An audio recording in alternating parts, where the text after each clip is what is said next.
In this tutorial, I'm going to be covering points. And I'm going to be covering points as a way to create terrain. When working at smaller lot scale, LiDAR data may not be sufficient at a high enough resolution. So if we recall in past examples, we looked at this single lot here. And we had a building. So this over here, this was a house.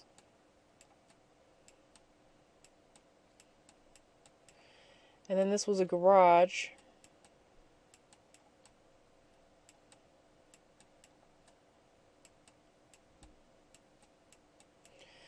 And then the blue dots represented LiDAR. So we have points that are regularly spaced, and it's about 1.4 meters apart. And then we have these red points here, which was to represent survey type points. So sometimes when you're working at a smaller lot scale such as this one, LiDAR data may not be at a sufficient enough resolution, because as you can see here, we're not going to get this curve information with LiDAR. The point may end up, missing that completely.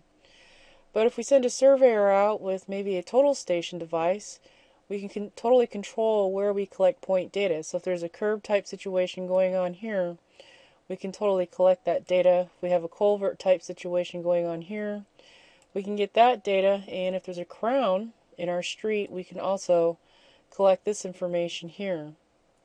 We can also use a combination of the two. We can start with LiDAR data and then add in survey data to create a much more higher point resolution. So oftentimes this data is collected with a device called a total station. A total station is basically an electronic device capable of collecting geospatially located elevation data into digital format. Because a surveyor is collecting the elevation information, points can be strategically collected at elevation anomalies where LiDAR could potentially miss. The output file from a total station is actually a text file Civil 3D can use to build terrain. So I actually do have an example of one of those here. So this is an example of a text file. So in a typical total station text file, you may expect to see something pretty close to this. So this first set of numbers, and you can notice here that the numbers are separated by commas. We have a comma here, we have a comma here, we have one there, and we have one here. So this first set of numbers, this has to do with the point number. So in this particular example, we have 12 total points. The second one is actually the easting information. So this has to do with how the data was collected. So it used some sort of coordinate system, and this happens to be the x value. So remember, in our coordinate system we have something that looks like this.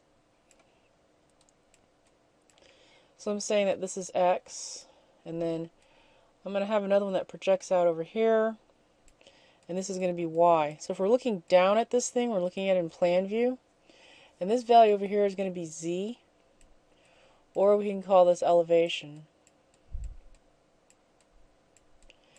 So I'm going to call this either elevation or z.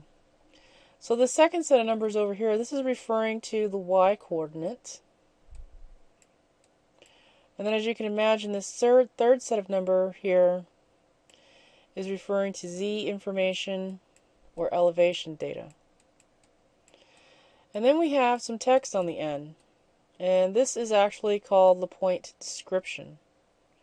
So you can actually give your points a description. And these point descriptions are actually codes. So I'm going to write description here. I'm going to abbreviate DESC. But I'm actually going to write up here a code, because these are actually codes. Codes that we can give our points so that later we can group them by like kinds. We can group all, for example, we can group all the light poles together, and we can group all the manhole covers together. And there may be an instance where you don't have a description, such as point 14. Number 14 doesn't have a description. But this is a typical point file, and this is what you would expect from a point file.